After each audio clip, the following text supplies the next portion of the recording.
The Vampire's Dream. The Vampire's Dream. What up, Fight World? It's your boy Ego. And I'm back with some more The Vampire's Dream. Oh yeah, we not done. We gotta close this off right on The Vampire's Dream.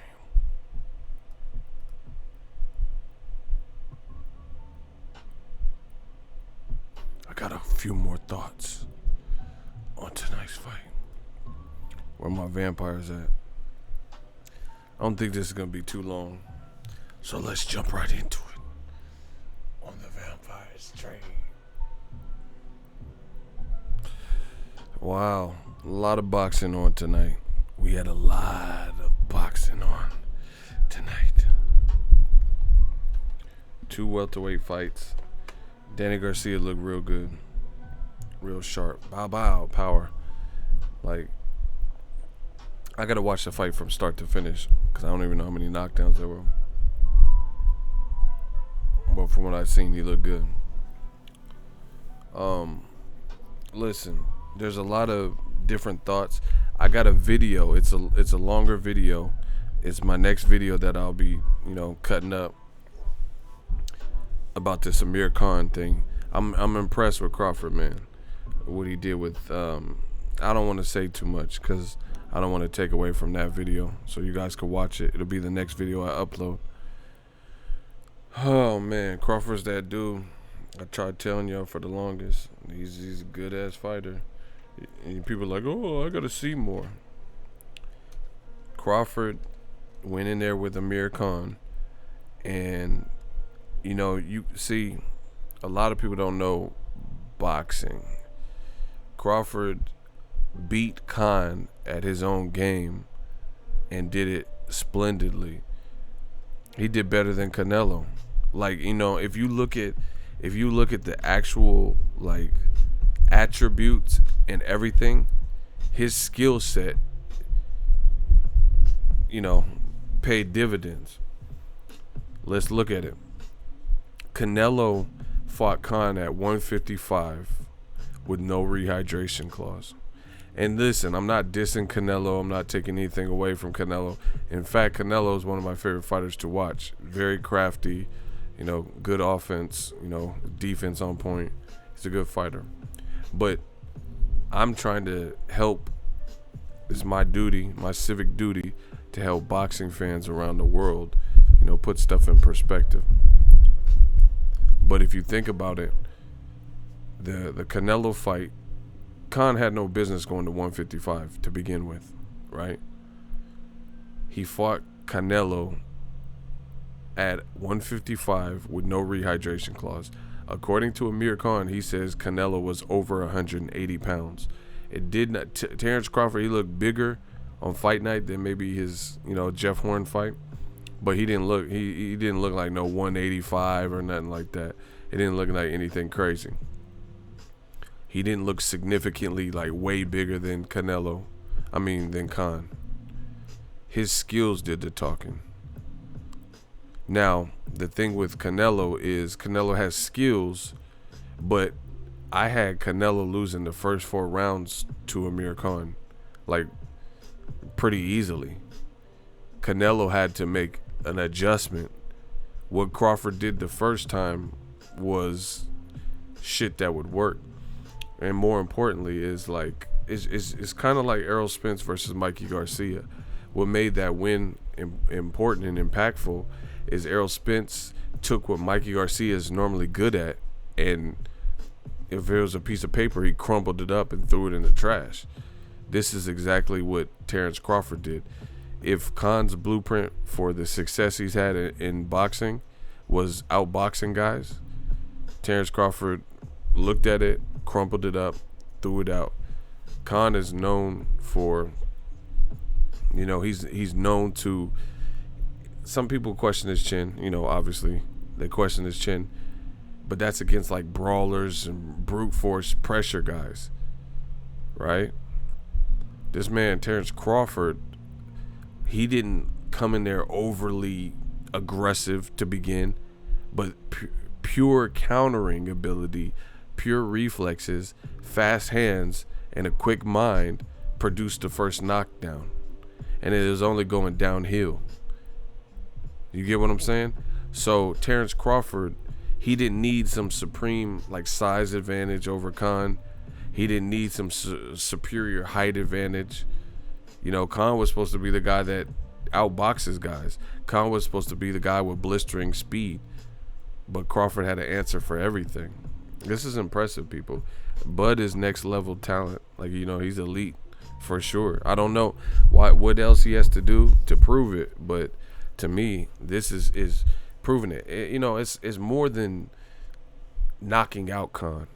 It's what he did. Because again, if we've seen Khan, his chin, we know, you know, he has an issue with his chin, but Crawford broke him down and basically made him no mas to me, and he did it skillfully without, you know, without a 25 pound weight disparity, without some crazy like I have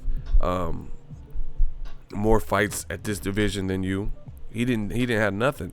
In fact, Amir Khan pre-fight was like, oh yeah, Terence Crawford, he's the new welterweight. Terence Crawford only had two other fights outside of Khan at welterweight. So Amir Khan has more fights above 140 than like, you know, above, you know, 145, I guess you could say.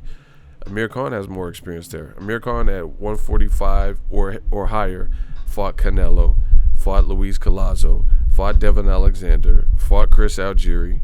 You know what I'm saying? So he got more experience he left 140 way before Crawford did.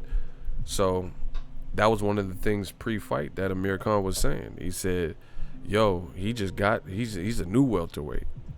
This is impressive stuff. Versus, like I said, Canelo. I'm not taking away. Canelo knocked him out with one shot. That's cool. You know, and the only reason I'm telling you this is because there's a lot of pussy-ass, pansy-ass boxing fans that get emotional when I'm speaking pure facts. Because if you say anything about the beloved Canelo or anything about certain fighters, no matter what you're saying, no matter if it's true, there's a lot of people that get all like emotional and try to compete. Oh yeah, but you know, this person, this, like, no, it's not. Like, I'm just telling you what I see.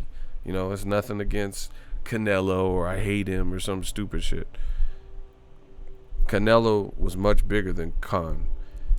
Canelo had been fighting at 152 versus Floyd, 154 versus Lara, 155 versus Lara, 155 versus Kirkland, 155 versus Angulo, you know, 154 against Jose Cito and Austin Trout.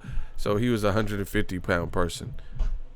Crawford had 2 fucking fights at 147 and dominated Khan at what Khan is good at normally. That's impressive. That's impressive. Because if he would have just like bullied him like the whole time and like pressured him, we know Khan is susceptible to that. He mixed it up. Basically what I'm saying is Crawford's a complete fighter. We're seeing it. I'm not saying he's invincible and he's a complete fighter though. Because he doesn't have one tool I told you this. Once again, this is why people keep coming back to my channel. I'm not saying this to boast or brag or gloat, but this is why people come back for the knowledge, the breakdowns and stuff like that. I told you guys beforehand, Crawford keeps fighting different styles. Jose Benavidez don't fight like Khan, and Amir Khan damn sure don't fight like Jeff Horn. That's just at welterweight, you know. And then you look at Victor Postol was a tall guy, but he don't fight. He's a Ukrainian boxer, more like Eastern European style, versus Julius Ndongo is from Namibia or wherever, and he's a tall guy, but he fights like wild and shit, you know. And then Felix Diaz is an Olympic gold medalist who's short. Terence Crawford don't give a fuck. He don't care what your style is. He don't care, you know, what your skin tone is. He don't care what your height is. The performances are all looking the same. The way Hank Lundy fights, let's say De'Aaron Jean and Hank Lundy fight somewhat similar. Okay, that's nothing like how Jose Benavidez fights. You know, you look at Jeff Horn, that's nothing how Postol fights. And he's destroying all of these guys. It's the same result. When will you guys got to give it up. This is him. This is skill. Same thing with Amir Khan. He beat Khan at what Khan is normally good at. No, name one other person that didn't overpower and, you know, brutalize Khan and was outboxing him, you know, for most of the fight. Not like, oh, I was getting outboxed and then I knocked him out.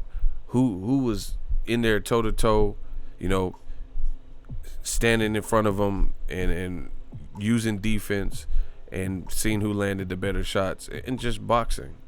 Who? Let me know who was in there.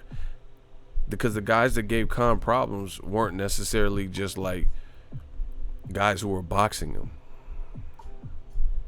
Maidana, and see, and then this is the other thing. Name somebody that fought Khan, you know, because people were just gonna bring up the knockout, and where he lost every round, pretty much every moment, and he was hurt.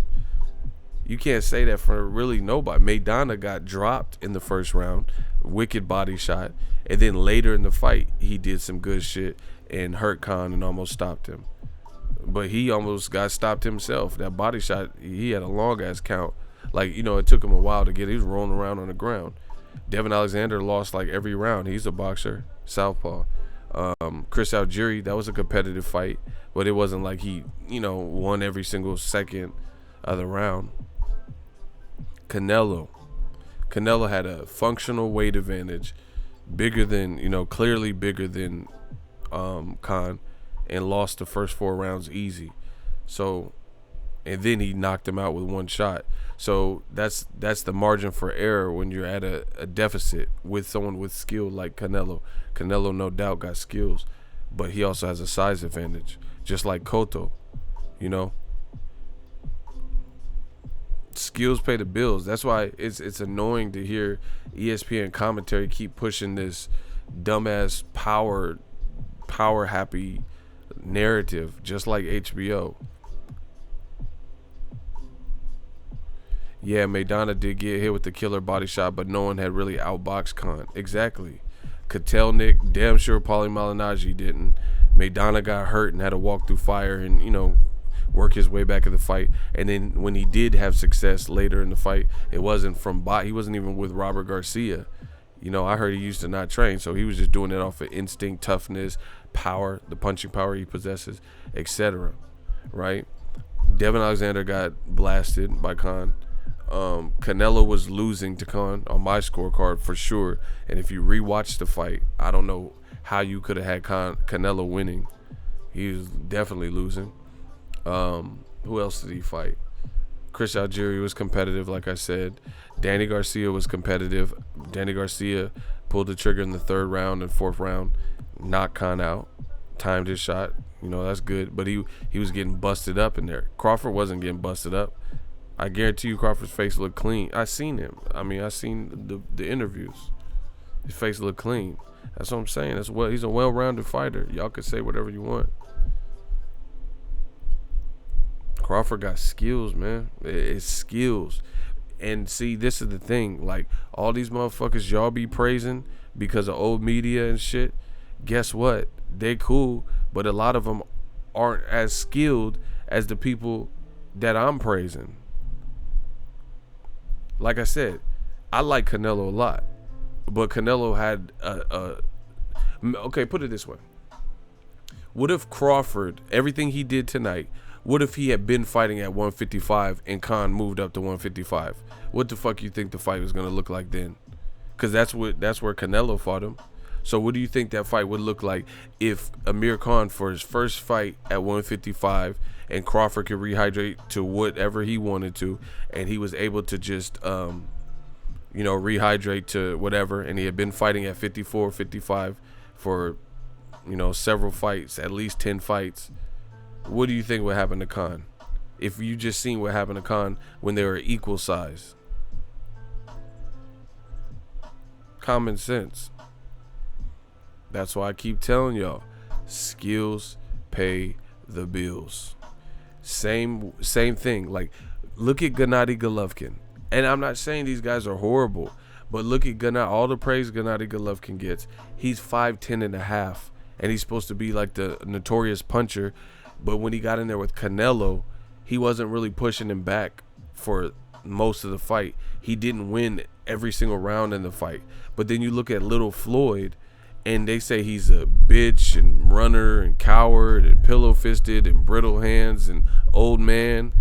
And he was pushing Canelo back, and he's tiny compared to Golovkin. Skills, people. Skills. Oh, yeah, and the fact that Floyd moved up 5 weight divisions and fought, in his 5th division, fought Canelo. Triple G, he had the luxury of fighting Canelo. He had the luxury of fighting Canelo in his comfortable division, and Canelo was new to division, and Canelo still gave him a draw and still beat him. Skills, people. Skills. There's not every fighter could do that. Not every fighter could, I could tell, like Mikey Garcia. He's a dope fighter, but he moved up and then he couldn't overcome the skill plus, added weight advantage. He couldn't overcome everything.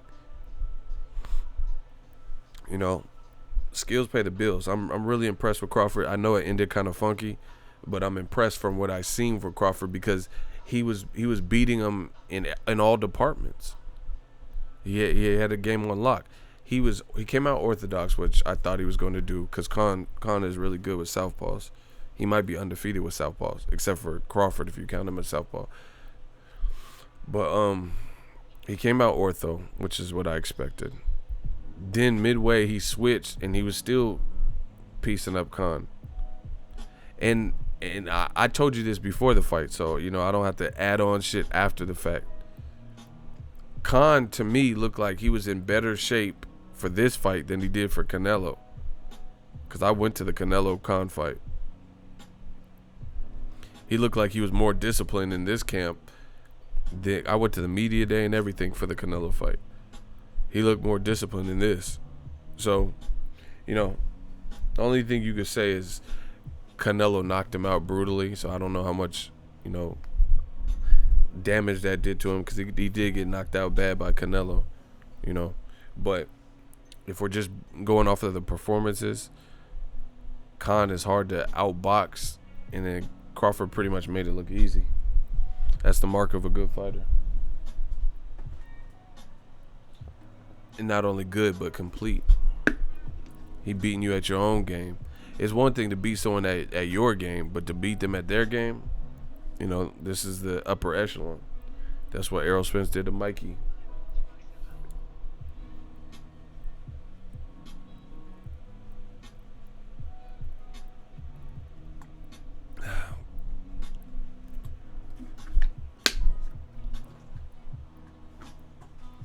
I told y'all for a while though, Crawford got skills. Like I said, Crawford don't need to be 20 pounds bigger and all that, you know what I'm saying? And even real talk, just from looking at physiques, Crawford looks wiry, you know what I'm saying? He just looks wiry and lean. Canelo actually looks like thick, pit bull, stocky, like a smaller Tyson type build. Like Canelo looks big and imposing. Crawford look like he can, play basketball or any other sport, baseball, anything. Like he's just athletic. But anyway, Crawford, he beat him at his own game, that's impressive when you can do that. That shows me ring generalship, ring IQ, skill set. His defense was on point. He obviously he told you. He said, yeah, everyone talking about Khan's speed, but I got speed too. I'm not slow. I'm not slow up in there.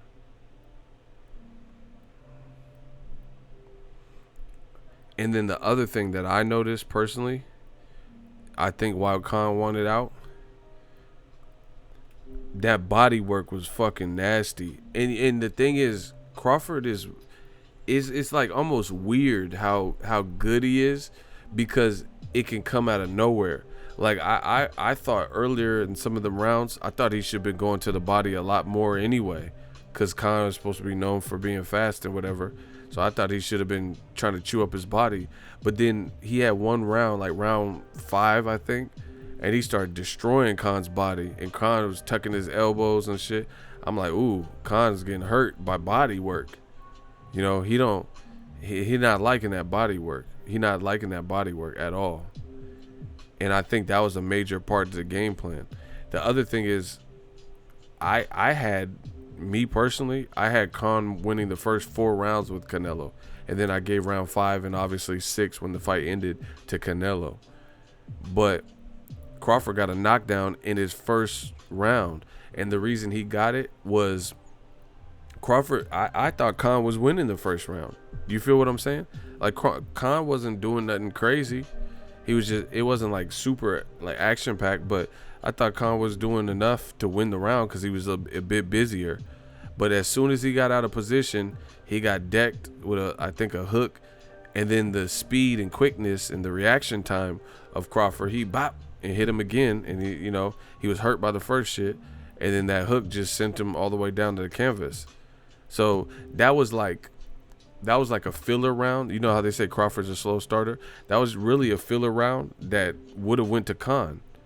But there was a quick opportunity, and that shows that's like, how guys like Mayweather and guys like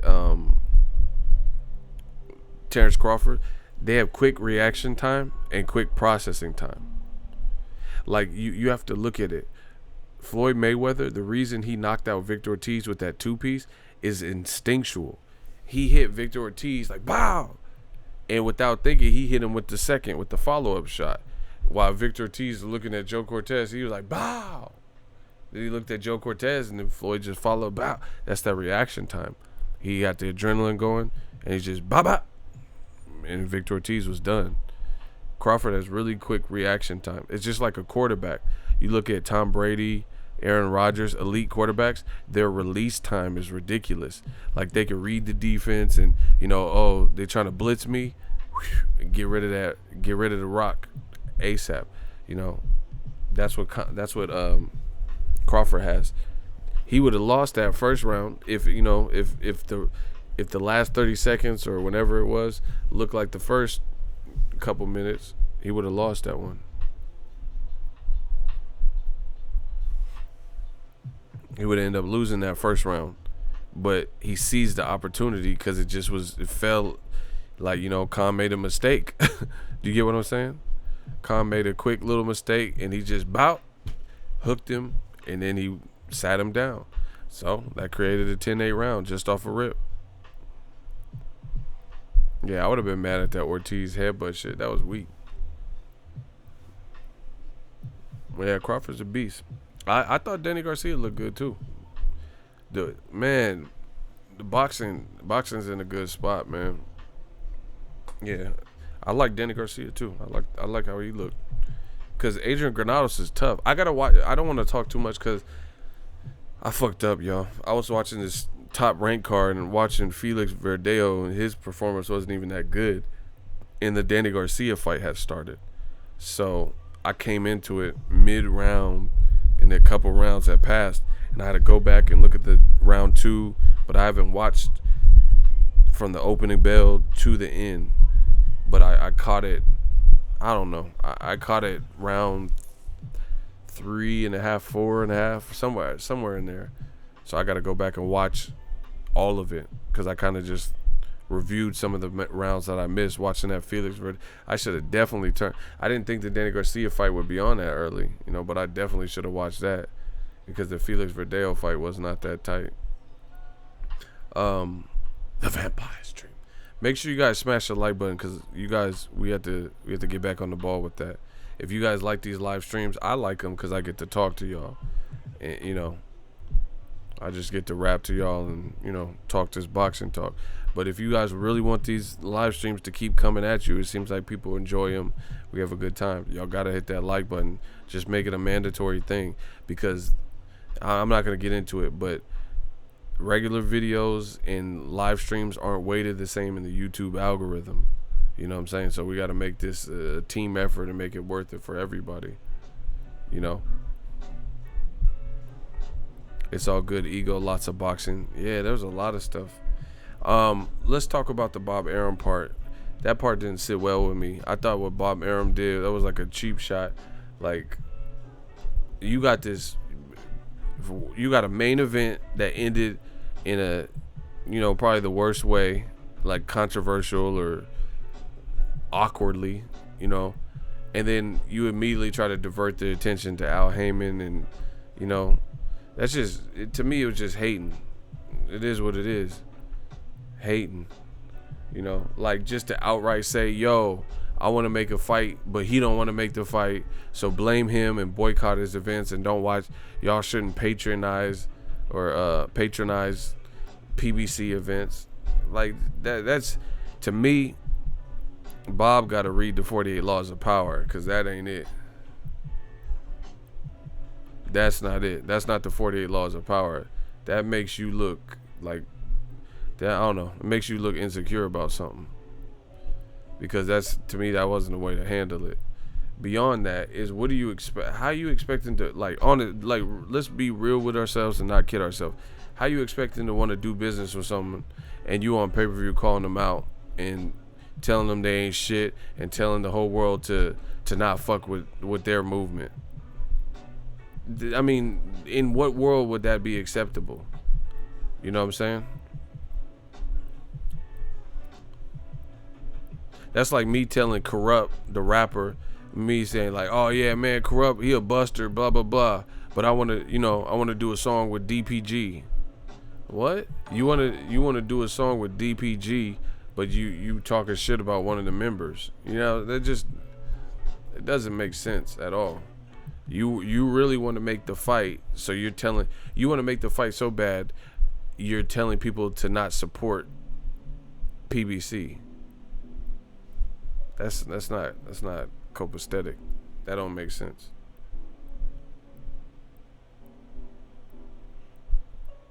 That don't make sense.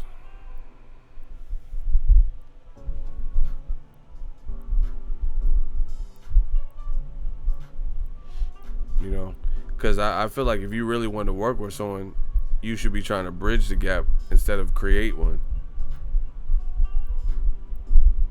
You know what I'm saying? So to me, that shows that you're not really trying to make the fight like you're saying. Because if you're really trying to make the fight, I just can't understand why you would be bad-mouthing the person you would have to work with to get the fight. And let's be 100% real with each other. Like, I'm not here for games. I'm not like, I'm about to go to bed in a minute. The Vampire Stream. Ask yourself this real question. All the guys that are on PBC in the welterweight division, if Bob Arum had the rights to all of them except for Errol Spence, so he had, let's say, Bob Arum, his roster, top rank, they had Terence Crawford, they had Mikey Garcia, they had Danny Garcia, they had Adrian Broner, they had Devin Alexander, they had Keith Thurman, they just recruited Manny Pacquiao, they had Sean Porter, they had Andre Berto, right? They had Sergey Lipinets, who's now a welterweight and just knocked out Lamont Peterson, right? They had Jaron Boots Ennis, right? Let's say this is this is Bob Arum, and he had all those people, and the only person he didn't have was Errol Spence, who was on PBC's side. Who in their right mind believes that Bob Arum would go out of his way to match his best welterweight out of that bunch with the Lone Ranger, Errol Spence, over on PBC? Let's be real. I really want to know. And I'm going to question the fuck out of y'all, depending on what y'all say. So, again, the setup is very simple. If Errol Spence was the only fighter signed to PBC and Top Rank had Danny Garcia, Sean Porter, Ugas, Keith Thurman, Manny Pacquiao, Lipinets, Berto, Devin Alexander, Luis Collazo, Adrian Broner, Danny Garcia, Adrian Granados, Mikey Garcia, all those guys were on Top Rank. Who believes that Bob Arum would say, you know what, I'm matching Danny Garcia with Errol Spence, the one guy that's on PBC. I'm matching, Pacquiao with Errol Spence, the one guy that's on PBC. Come on, man. Who believes that? So that's why it sounds like hating. Because we know for a fact because there's been times where this has been the case. I don't know if they were that deep, but there's been times where they had some good matches. Pacquiao could have Pacquiao could have fought Broner way back in the day, Danny Garcia. He could have fought several Al Haymon guys, Robert Guerrero, anybody, Keith Thurman. All them guys were Al Haymon guys and were relevant. Berto, I'd rather see Andre Berto versus Pacquiao than Chris Algieri versus Pacquiao, right? And he never made none of them fights. So now all of a sudden you want me to believe that this is all Al Haymon. Okay. You guys know it, bro. Top Rank and Bob Arum would not be reaching out to the lone Errol Spence over there stranded on death row, stranded on PBC when he's sitting up here with all these in-house fights. Another reason why I know what I'm talking about in new media, because he has in-house fights that he can make that are really good, that are better than, like, he just Alexander Vodstick, champion. He beat Adonis Stevenson. I wish Adonis a speedy recovery, right? He beat Adonis, became a WBC champion, got the belt. He just fought a guy named Good or some shit, Gumbo or whatever the dude's name, Matumbo, Gumbo, Jambalaya, whatever the dude's name is, in Philly, right? And it ended weird, and Vodstick didn't even really look good. Meanwhile, Top Rank got Anthony Yard now, Kovalev, Beterbiev, and they have Vodstick. They have all these guys. Ain't matched none of them together. Why can't we get Beterbiev versus Vodstick? That's a good ass fight. Or Kovalev versus Beterbiev. They hate each other from the amateurs. Why didn't we get that?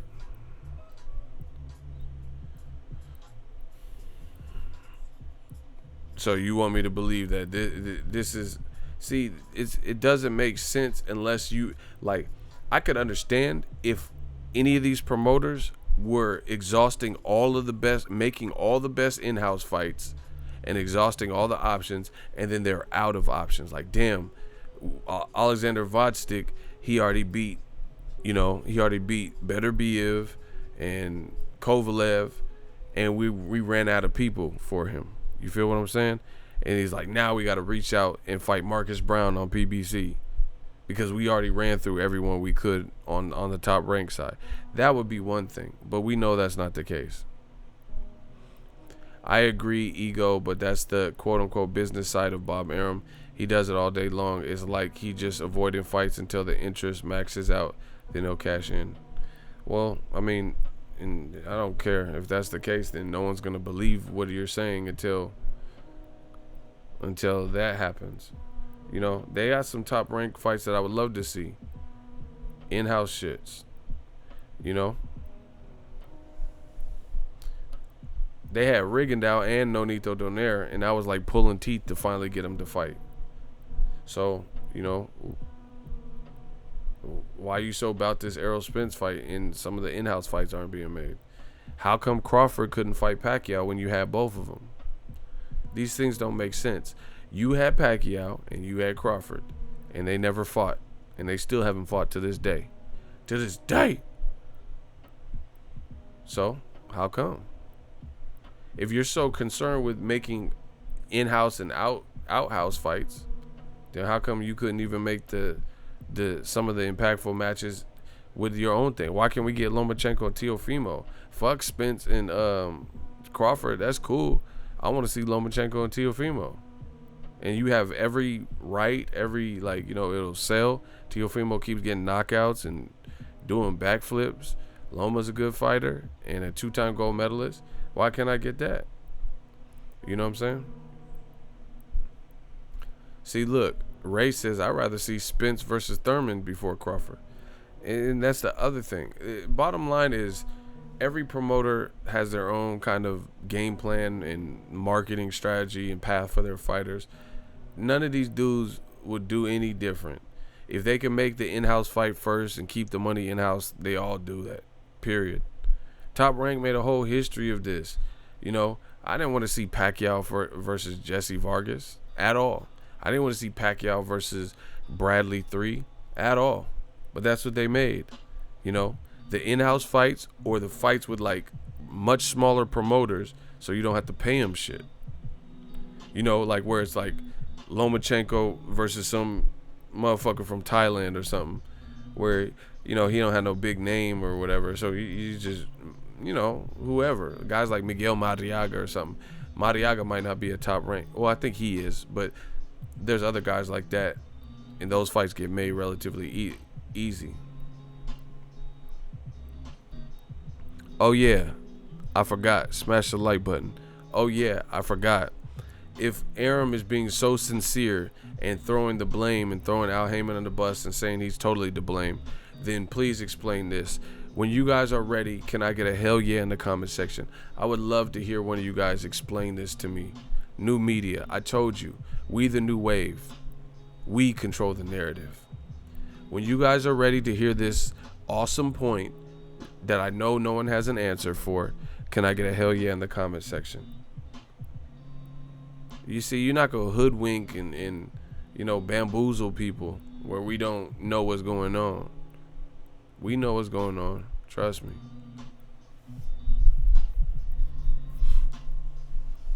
I need some more hell yes in that. I know it's a vampire stream.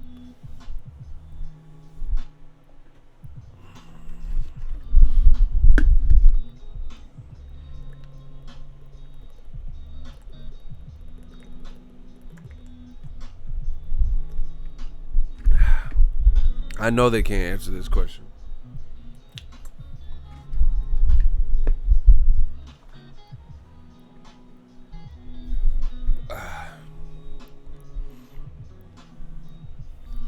Alright, Pete. This is that new media shit. This is what I do best. And I know these motherfuckers can't combat what I'm about to say.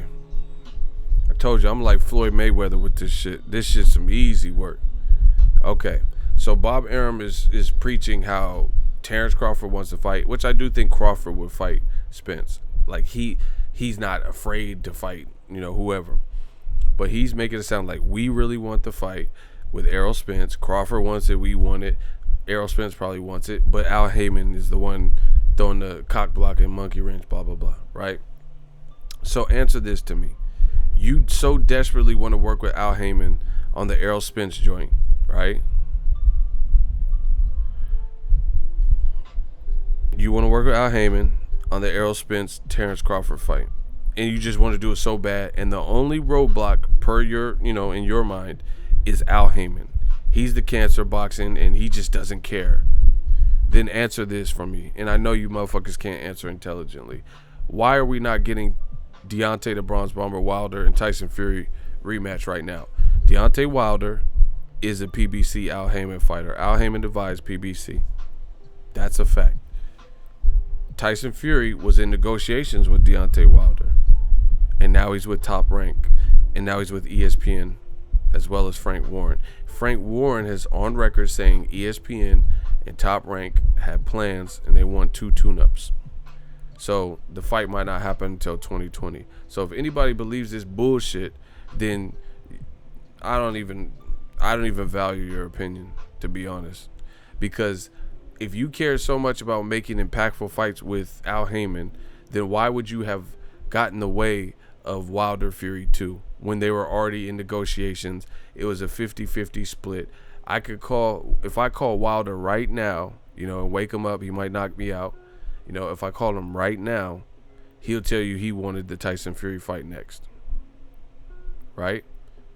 So it becomes unbelievable when you're acting like this saint, like you just want to work with Al Haymon and he just, you know, he refuses to work with you. But you could have worked together on Wilder Fury, which is already an established fight. Terence Crawford and Errol Spence ain't, right? Wilder and Fury, they definitely should have did an immediate rematch, especially since Tyson Fury believes he won 10 rounds to 2. Should be easy, right? So how come they got in the way and actually created a gap and actually created separation, so we're not getting that? And now Tyson Fury is going on to fight someone we don't even know in America. but it's all Al Heyman's fault, right? But like I said, I guarantee you, if you talk to Wilder, he wanted the Tyson Fury fight and he was willing to do it next. I have video, I have, tape of it from conference calls and stuff.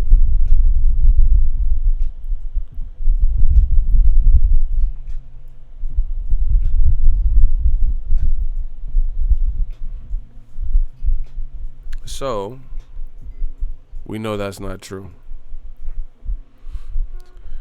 You want to work with Al Haymon, but you could have worked with him on the Wilder Fury fight.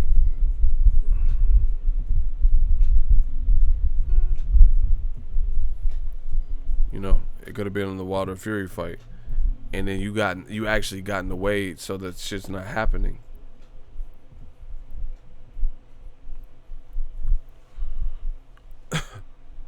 So, I can't believe that. I can't believe him saying that.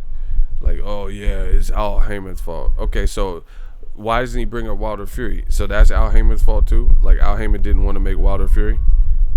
He got in the way of that fight too?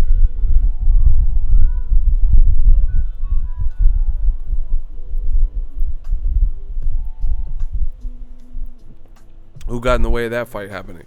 Because per the WBC, it was Tyson Fury's camp, either him, Frank Warren, Top Rank, somebody notified him from Tyson Fury's camp and said he's taking the tune-up,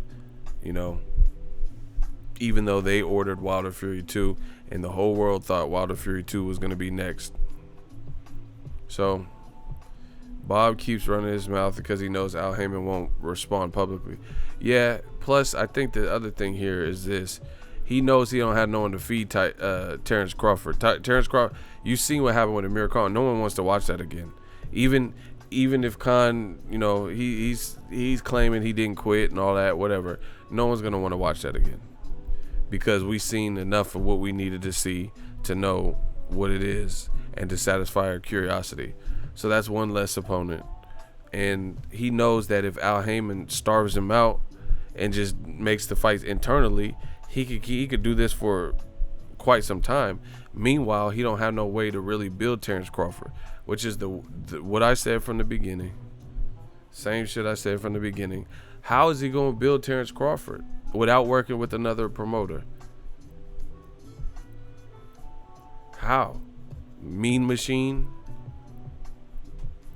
Meanwhile, PBC, see, this is why I don't like talking to boxing fans, because I be saying this shit and I know it makes sense, and I know I speak eloquent, I know I speak cohesive English, I know I like cover my tracks and dot my T's or dot my I's and cross my T's, and people still play dumb. They still play dumb. It's very easy to see. Like I've said from the beginning, Errol Spence is on the star track. They can make him into a big star, undeniably, like one of the A-sides in boxing. Terence Crawford skillfully could be there too, but he doesn't have the names that I can see unless he works with somebody, unless he works with another promoter to get him there. There's nobody on Top Rank that makes that noise, like nobody.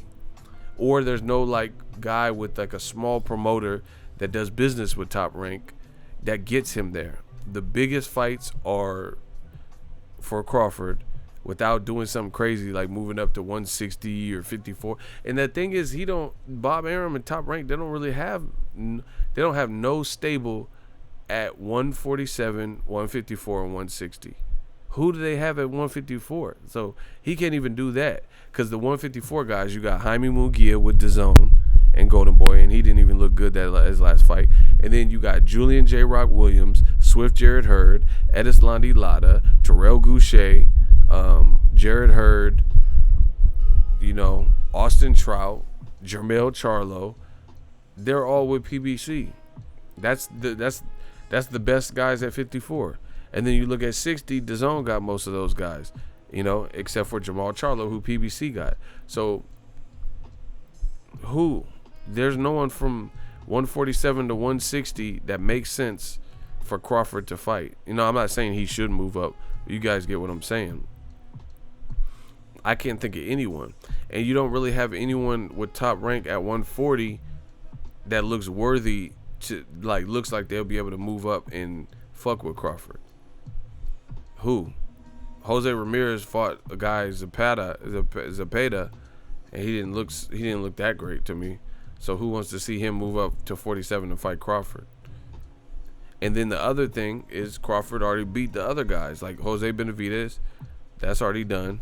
They had a little beef and, like, focus on your fight before you don't make it to your fight. That's already been done. You know, so you already exhausted that. Jeff Horn's no longer a champion. He already knocked him out. So it's like they're running out of who they're gonna, you know, he's gonna have to fight another promoter's fighter, and then at that case, it might be only who they give you.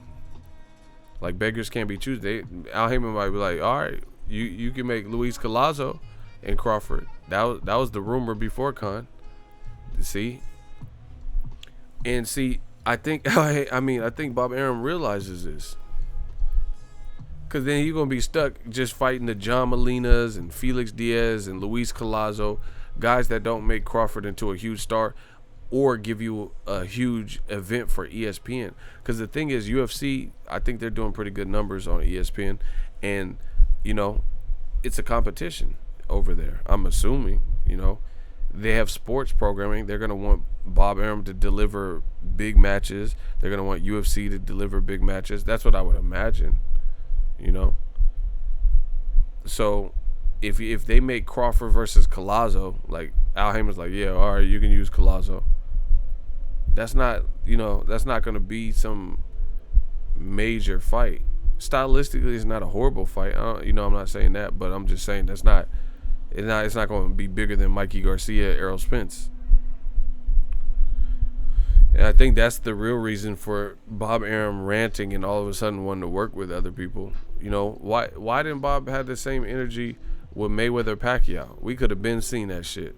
So we didn't have to wait till Marquez knocked him out and hear, oh, this fight should have happened 5-6 years earlier. Why didn't he have the same energy if he likes working with other promoters so much? And the other reason why I don't believe what he's saying is this. I don't believe what he's saying here because the simple fact is this. Bob Arum, why did they offer Wilder a deal where he had to go over to ESPN and fight for a couple fights, fight tune-ups on ESPN?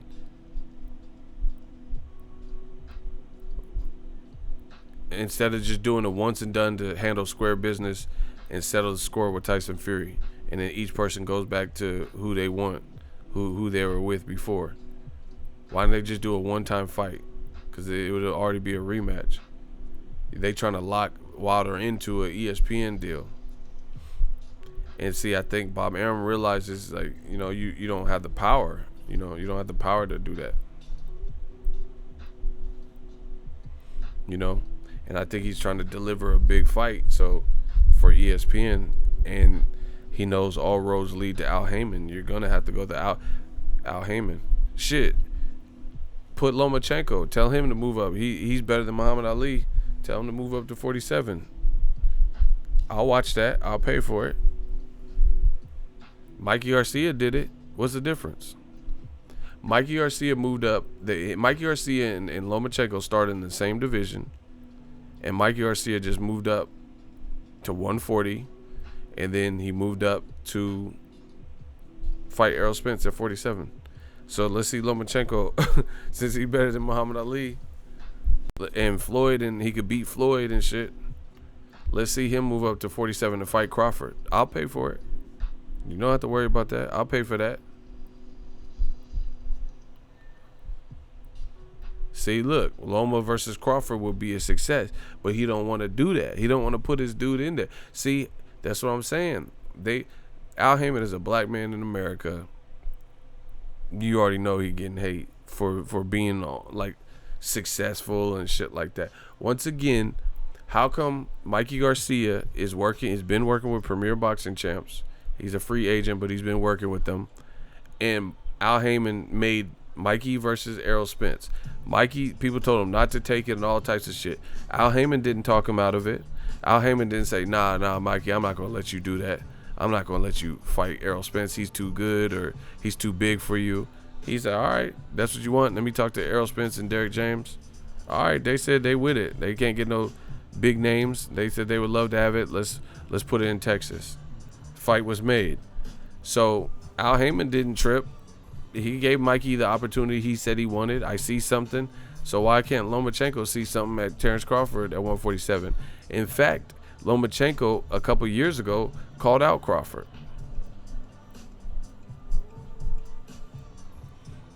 Teofimo would be a better opponent for Crawford because he is 9 pounds over 135. Nah, Lomachenko. They said Terence. See, this is what they look at. Jordan Richard. He trying to pull a fast one, y'all. This sound like old media shit. So let me get this straight. Terence Crawford is dominating everybody. No losses. Way more fights than Lomachenko. Motherfuckers say that Teofimo don't deserve a Lomachenko fight, but you want to see Teofimo versus Crawford. Makes no sense. So the guy with 15 fights and a loss, Teofimo's not ready for him. But Teofimo's ready for a guy with 30 plus fights and been looking like crazy 2 divisions higher than what he fights at. Y'all are comical, bro. Y'all are comical. Just say you scared. If you scared of Whitey Ford, just say you scared of Whitey Ford. Just say you're terrified. That sounds crazy. Teofimo don't deserve a guy with 15 fights, but he should move up 2 divisions and that would be better to you. Loma Crawford would do massive numbers, exactly, but they're not going to make it because Bob Arum don't have the same depth in his stable, so he has to make every move count, and he's not going to risk Lomachenko like that because we already know how that fight would end if Lomachenko got up in there with Terence Crawford at 147. Oh, man, I'm killing old media. This shit is funny. I'm killing old media. All these little weak-ass narratives. Oh, see how they do? Oh, yeah, Teofimo should fight Crawford. Well, okay, so why can't he fight Lomachenko? They're in the same division. So Teofimo don't deserve Lomachenko. But you don't have no problem with Teofimo moving up more weight with the same amount of fights to fight Crawford? And they were being cordial and nice to each other at the post-fight presser? Shout out to Cedric Smith. $2 super chat. Appreciate you. Eagles Army, we working. Exactly. And they say Loma has all the star power, but they don't want Loma to be the sacrificial lamb. Just say it, bro. Just say what it is. You don't care if Teofimo. See, that's what they do because they don't care. They don't care about certain fighters like they care about other fighters. They don't want to see Terence Crawford beat somebody like a Lomachenko. They don't want to see that black man potentially in the rain and put another L on Lomachenko's career, period. So they'll sacrifice Teofimo and have them beat each other's brains in or whatever, anything but that. as long as Lomachenko is not under siege. This shit is funny. I know you guys see it. I know y'all see it. So Teofimo, he ain't done enough to step in the ring with Lomachenko with 15 fights and a loss in the same division, but he's done enough to move up 2 weight classes to fight Crawford. These dudes is comical. Oh my gosh. This is funny. I like Loma a lot, but he's not Ali and not pound for pound best either.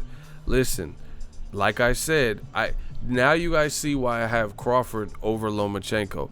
Crawford is fighting guys who, even if he's favored to win, have on paper some attributes, and there's some complexities there where you could be like, okay, that guy could give him problems. That guy should be able to give him some major problems, maybe even beat him based on the style matchup. And then Crawford does the same thing to all these motherfuckers. That's pound for pound shit. You know what Errol Spence is doing? These are pound for pound, like top tier pound for pound moves. Because If you fight like Lamont Peterson, if you're big and a warrior like Carlos Ocampo, if you're Kell Brook and box and has some slickness, just came down from middleweight.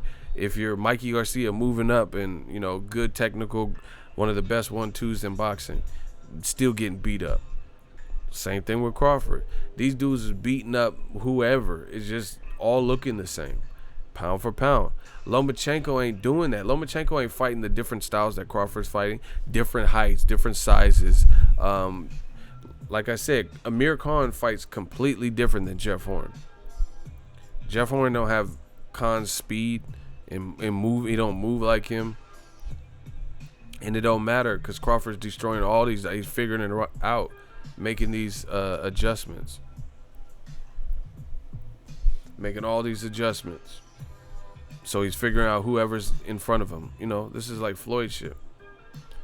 Lomachenko, he's not fight like nobody that Lomachenko is fighting. If I had, let's say I had three.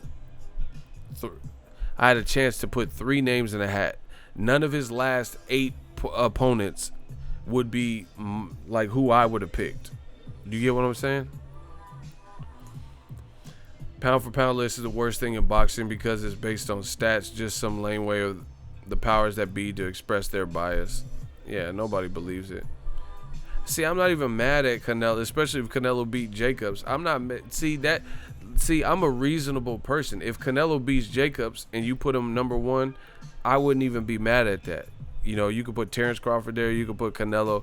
Now we're talking because we're talking about some guys with some seasoning, some guys with some resumes, and some guys clearly fighting different styles. Because you can't tell me Daniel Jacobs' style is like Rocky Fielding, or Daniel Jacobs' style is like Triple G, or Angulo. Like Angulo and Kirkland might fight kind of similar, but Erislandy Lara don't fight like them. And you know, Canelo has beat all those guys, whether you agree it or not. He beat them on paper, except for Floyd.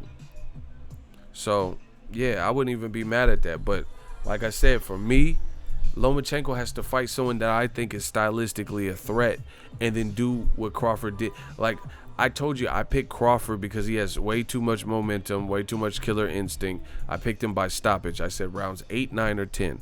I came pretty close. It was round 6. Sorry for being off.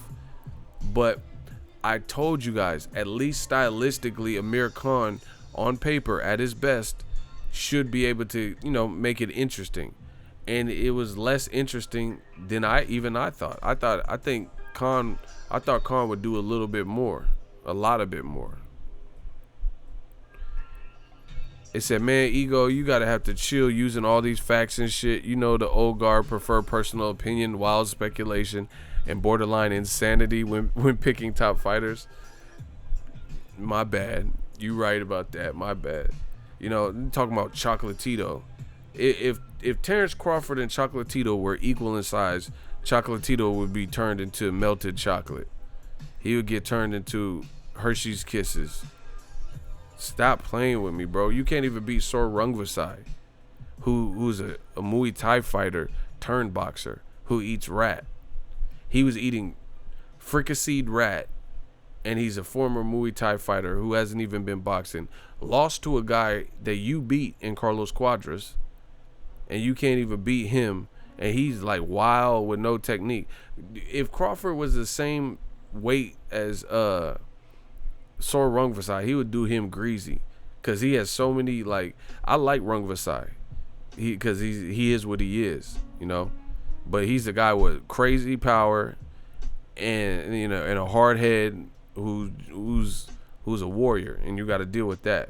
Crawford would dog walk someone like that because he's one-dimensional for the most part. Crawford got too many looks. That's why y'all motherfuckers didn't want to see Ruslan Provodnikov versus Crawford, because you already know how that's going to play out. You know, Crawford ain't finna just be in there getting hit like Tim Bradley and shit. You know, come on the ropes and shit.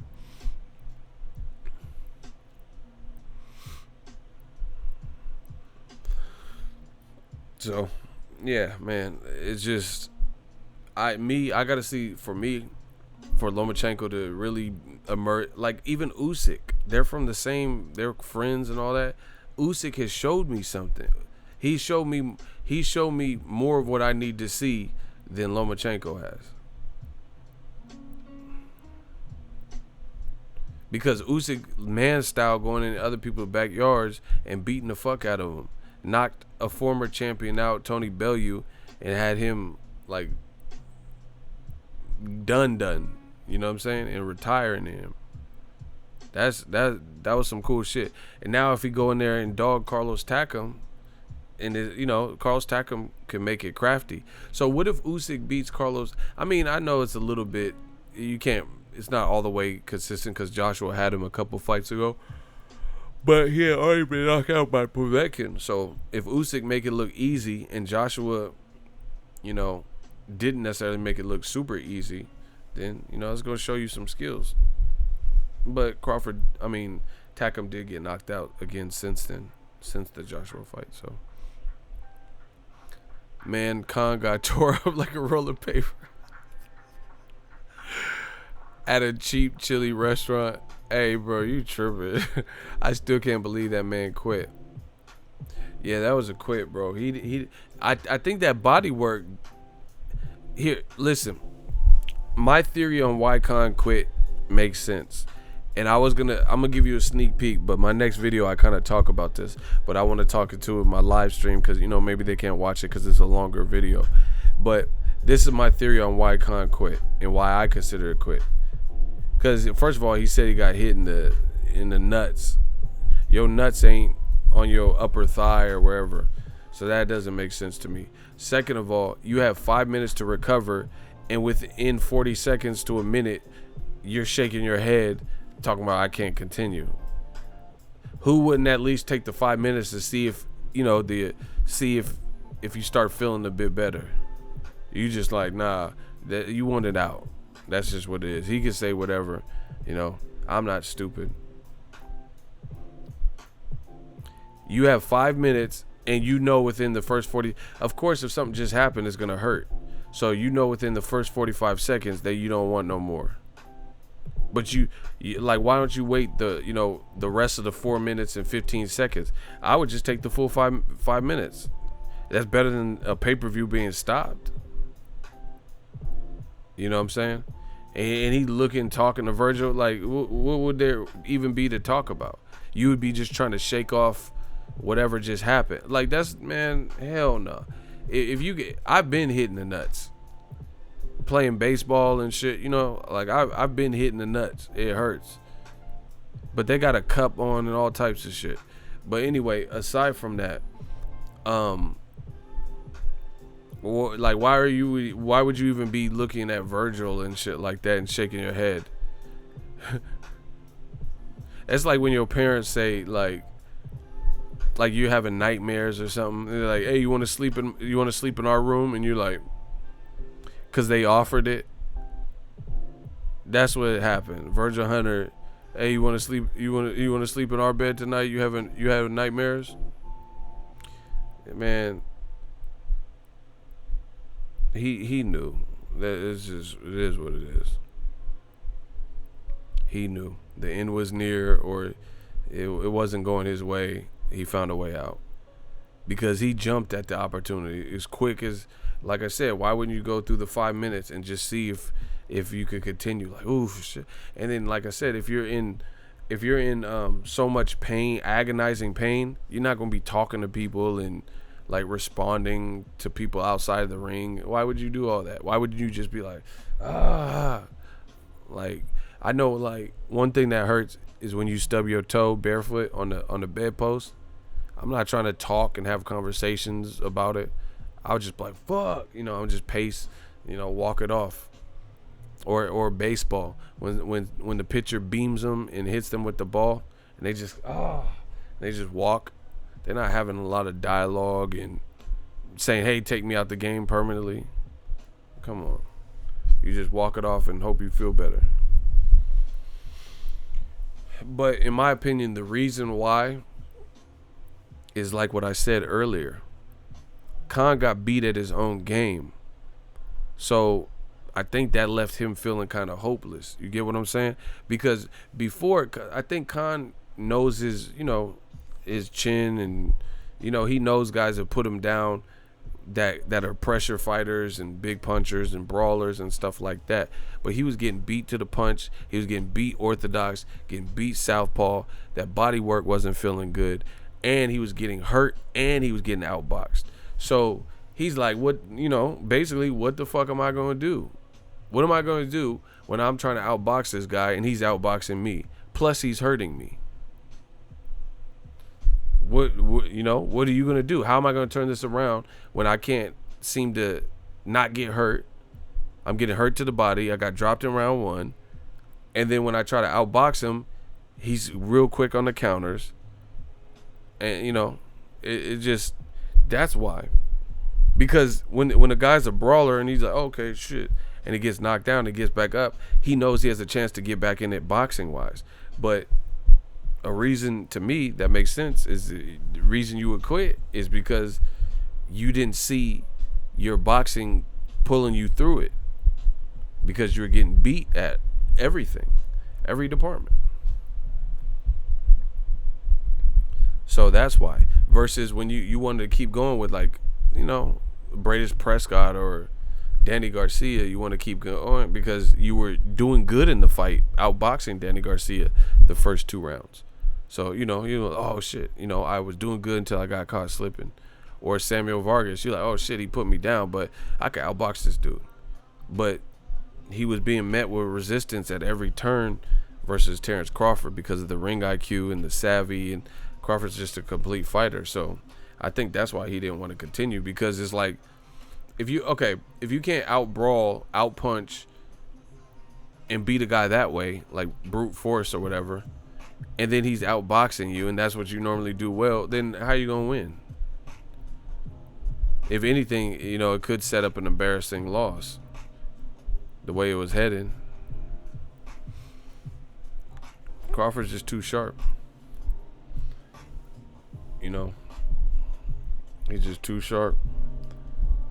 So I think that's why he was just discouraged. I mean, look at Mikey Garcia, but Mikey didn't quit. And it's funny because Bob Arum was giving Mikey shit, and Mikey didn't even quit. But same thing, Mikey Garcia was fighting Errol Spence. Everything he said, I don't know. Every time I tried to be offensive, I came forward, and then I try to counter. He had an answer for everything. It's the same thing. Of course, everyone's going to be discouraged when you try to go out the exit and all the doors are locked. That's what Terence Crawford did. There's multiple doors down the hallway. He's running, trying to open one of them, and they all have the lock on it. Tight defense. He was sharp, countering, body work, not just head hunting. And I think he's just like, nah, man, I'm not with it. Versus guys like Samuel Vargas, even though he dropped him, he considered it more of a mistake or a fluke. Like, I could outbox this guy. I don't know why I got dropped by him. You've seen the level of skill set from Terence Crawford and want to know more of it. Like when Roberto Duran, he was losing to Sugar Ray, he was frustrated. Motherfucker was like, man, no mas, fuck this. Now in Amir Khan's case, not only was he like losing and getting like taunted, he was getting hurt in there. Oh, Teddy Atlas is a fool. He said Teddy Atlas said after Khan's performance, he would be a better promoter. Hey, shout out to our dude Car. He said not only was Khan getting touched up, he had the whole other half of the fight to go. See, this shit now it's making some sense. That's a good point. That's what I'm saying. Like, you got 6 more rounds of this shit. Ain't nobody trying to. Nah, bro. He did all that in 6. And see, the other thing is, I was looking at Khan's face. He was getting leather marks and shit, and like he had some shit going on. So he was probably just like, nah, bro. I got 6 more rounds of this. Nah. Hey, I like when boxing's trending though. Look, crowd boos finished to Crawford Khan main event.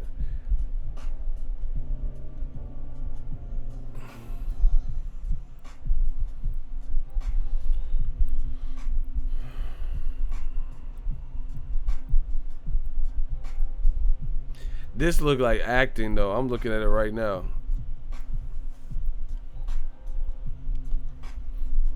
He bending over. Nah, bro. And see, another thing is pride will keep people doing a lot. And hey, he got hit in the leg. Yeah, pride.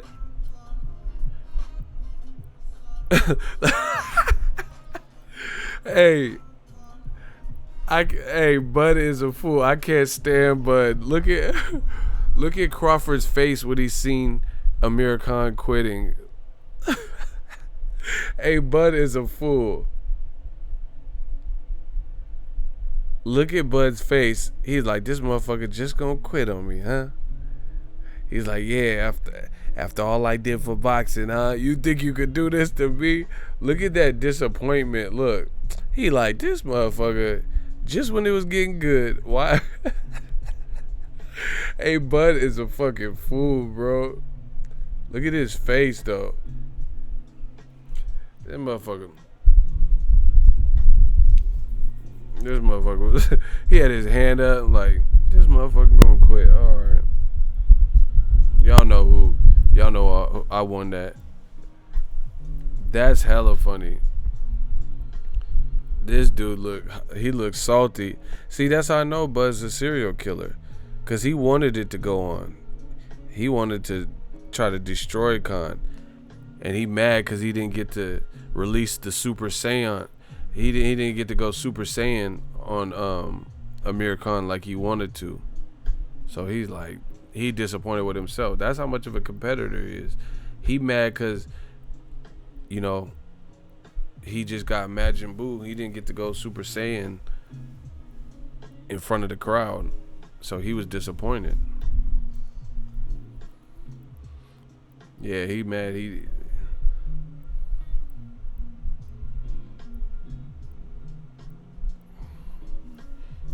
Khan messed up with that because that crowd started booing. That's the thing is like, you're not gonna be able to fake everybody watching. Wow, they said Khan got glass balls. Hey, bro.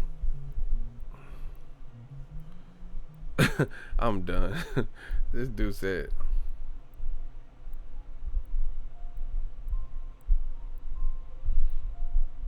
Wow. Crawford. He said glass balls. No, I seen that. Somebody put that on my video. Y'all out of pocket, bro.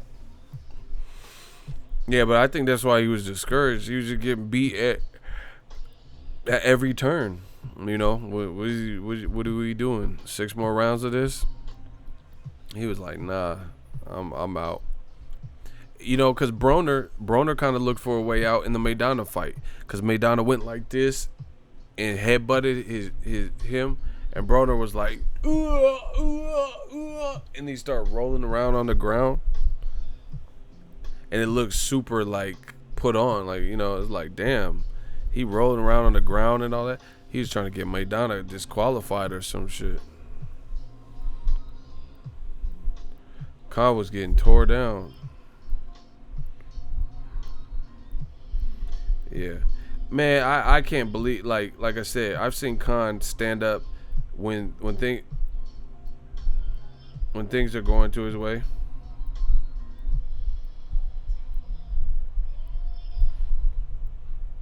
When things are going more, see, look at his face though.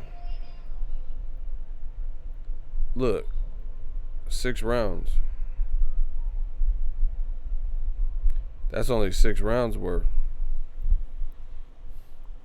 But I'm kind of disappointed because Khan was talking like confidently. He was, you know what I'm saying, like, oh yeah, I know I can beat him, and he was saying all this stuff. And then Terence Crawford's like, I'm all right, we'll see tomorrow. And he was like, okay, So I expected Khan. I don't know, man. I hate when fighters do that. Yeah, AB did finish the fight, so I give him props for that.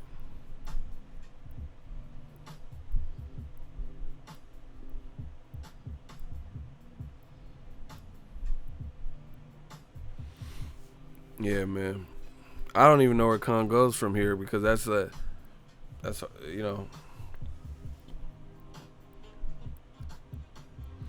Virgil let it be known, though, in the post. Virg said, I asked him if he wants to continue, and he said no.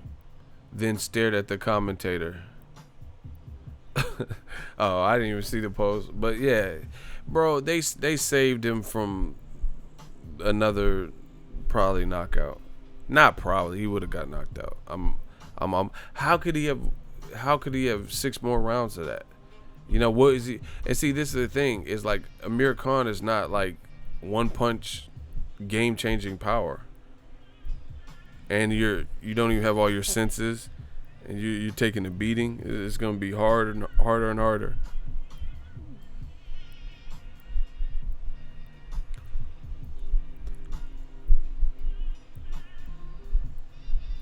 Hey, man, block this Tito Nunes fool, bro. These dudes be hating so bad. I got to see Bud beat someone at his weight and skill level to give him credit. Just please block him. Get Tito Nunes out of here. Look at the names, faces, and the profile pics of the people doing the most hating. What do you mean his own size? Amir Khan has more fights at welterweight or above than Terence Crawford does.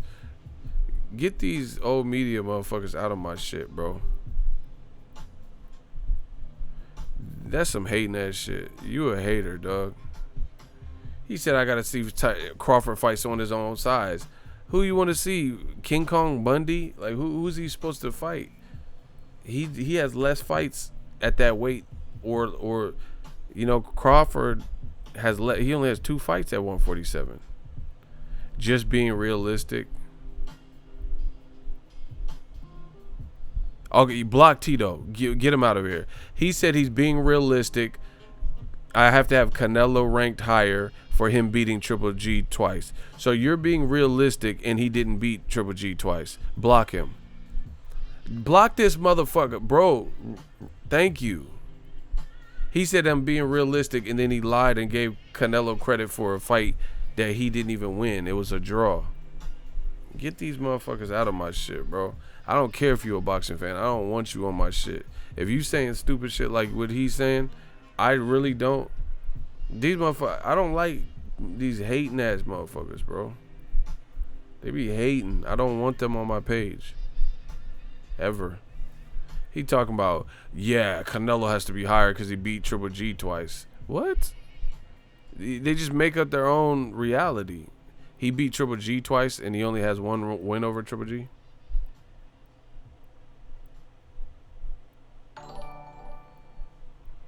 These dudes is crazy. Shout out to Richard Berry for subscribing. See, that's why I don't trip. We just got a subscriber. We got one out.